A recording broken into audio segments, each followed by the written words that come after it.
Hey les Phoenixous, ici le Phoenix. Aujourd'hui, retour sur le tome 9 de Valkyrie Apocalypse.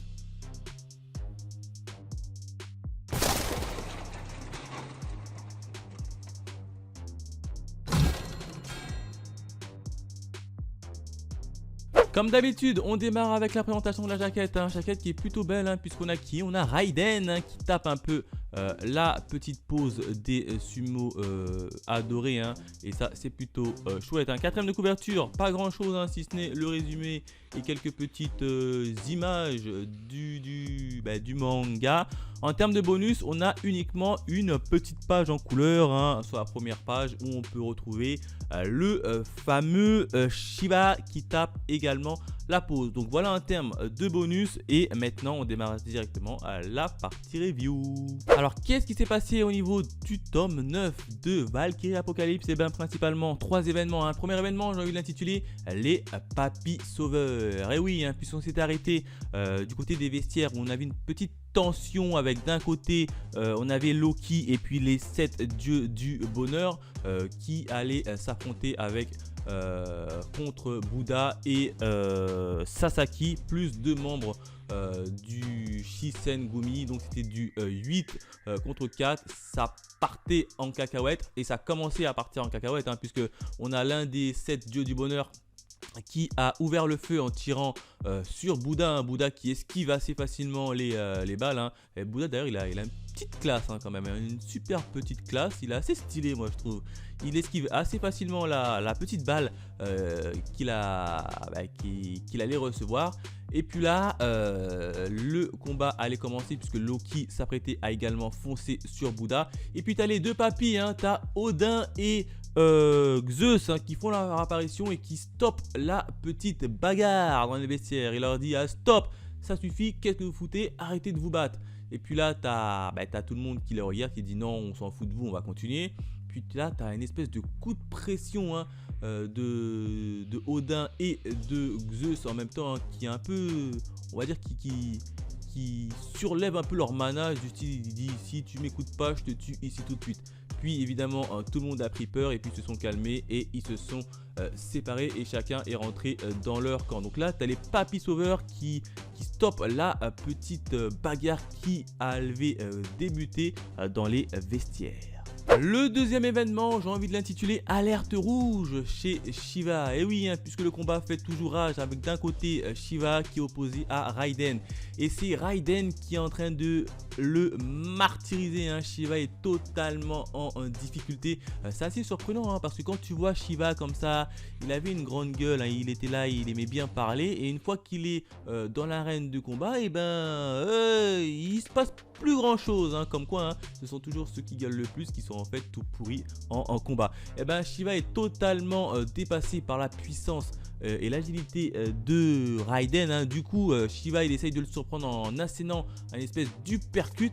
Malheureusement Raiden esquive son uppercut, il attrape l'un de ses bras et puis lui broie tout simplement son bras. Alors comment ça se fait qu'il arrive à broyer son bras? C'est tout simplement qu'il a une petite particularité Raiden, c'est grâce à son fameux joker, il est capable de déplacer ses muscles dans n'importe quelle partie de son corps. Et il a donc décidé de déplacer tous ses muscles dans ses bras avant, ce qui a permis de pouvoir broyer le bras de Shiva. Donc Shiva vient de perdre un bras sur 4, si je dis pas de bêtises, il a 4 bras, du coup il vient de perdre un bras et il est totalement dépassé et acculé. Enfin le troisième événement, j'ai envie de l'intituler le numéro 1 de l'Inde. Et oui, puisqu'on a le passé de Shiva. Comment ça se fait qu'il a été promu divinité de l'Inde? Alors c'est très simple, on nous raconte comme quoi petit il avait un pote de toujours qui s'appelait Rudra. C'était qui Rudra? C'était simplement une divinité du vent et de la tempête. Les deux s'entendaient plutôt bien et puis Rudra avait un certain rêve qu'il voulait accomplir. C'était simplement de devenir la divinité numéro 1 de tout l'Inde. Et puis là il a demandé à son pote Shiva s'il voulait bien l'accompagner. Alors ça consistait en quoi? Tout simplement à pulvériser ses congénères, toutes les autres divinités pour qu'ils deviennent un peu le plus fort. Et puis Shiva il a dit ok je t'accompagne.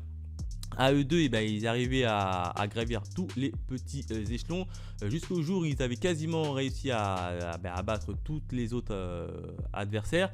Et puis il restait qu'un seul adversaire, c'était bien évidemment les deux qui devaient s'opposer, puisqu'il peut y avoir qu'une seule divinité de l'Inde, numéro 1. Il restait soit Shiva ou soit Rudra, donc les deux potes se sont affrontés dans un duel. Duel auquel c'était Shiva qui avait l'avantage, mais voyant que c'était son pote et qu'il voulait pas le battre et faire obstacle à son rêve, Shiva avait décidé de le laisser gagner, mais manque de peau, Rudra avait lu dans son jeu qu'il allait lui laisser gagner et qu'il voulait tout simplement pas de sa pitié, donc il s'est tout simplement laissé battre lui-même, et c'est par défaut Shiva qui est devenu la divinité numéro 1 de l'Inde. Donc voilà à peu près l'histoire de Shiva, une petite histoire assez sympatoche, sympa, sous fond de guerre un peu infratricide, puisque c'était comme des frères au niveau des deux. Et voilà comment se termine ce petit événement qui voit donc Shiva repartir avec le titre numéro 1 de la divinité de l'Inde. Voilà ce que je pouvais dire sur le tome numéro 9 de Valkyrie Apocalypse. Encore une fois, un tome assez intéressant, on a le passé de Shiva, Shiva qui est toujours en difficulté face à Raiden. Et au niveau des vestiaires, la tension a été un peu estompée par les papis sauveurs. Donc voilà ce que je pouvais dire sur Valkyrie Apocalypse. Si je devais mettre une petite note sur 5 étoiles, j'aurais mis 4 sur 5, essentiellement dû à un manque de bonus dans ce tome, et c'est vraiment dommage.